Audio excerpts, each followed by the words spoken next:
আসসালামু আলাইকুম ওয়া রাহমাতুল্লাহি ওয়া বারাকাতুহু। তো আমরা নুরাল কায়দা শিখছি।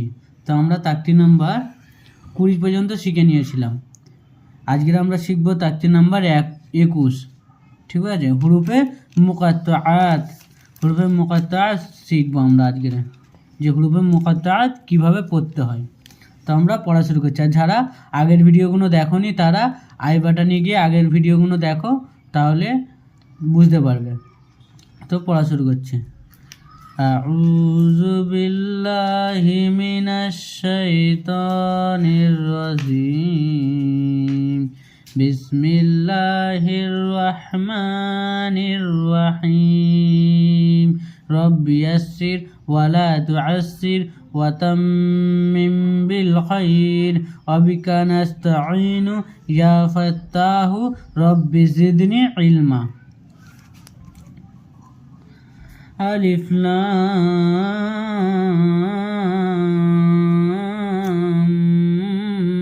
মিম।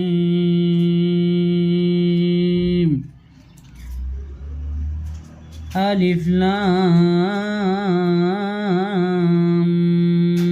মিম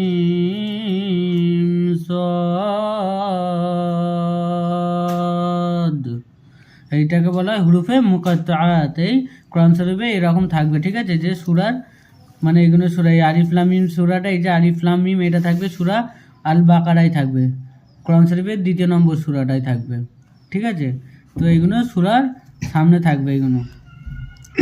আলিফ লাম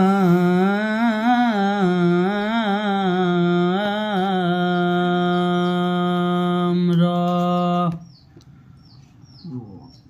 আলিফ লাম মিম রা। কাফ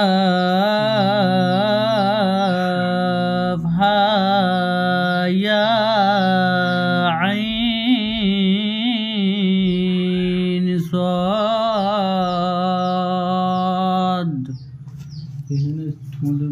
তাহা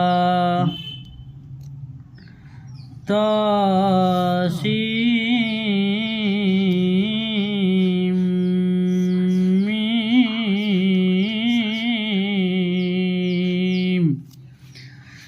তাসিন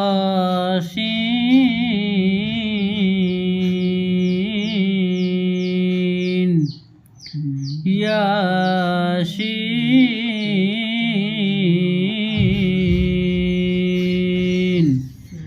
সাদ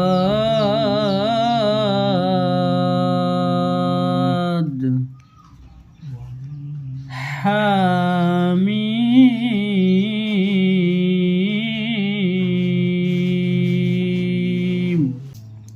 হামিম আইন শিন কাফ। কাফ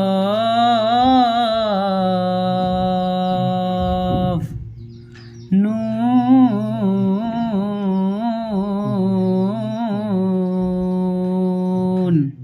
তো আজকে আমরা জানলাম হুরুফে মুকাত্তাআত কিভাবে পড়তে হয়। তো আমরা পরের ভিডিওতে জানবো তাকতি নাম্বার 22-এ আমরা জানবো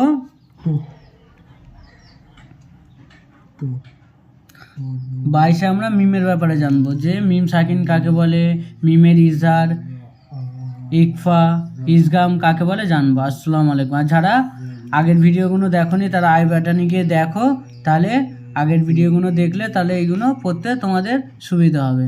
আর নিজেদের বন্ধুদের মধ্যে শেয়ার করো, যাতে আমরা সবাই যাতে সহিশুদ্ধভাবে কোরআন শরীফ তেলাওয়াত করতে পারি। আসসালামু আলাইকুম।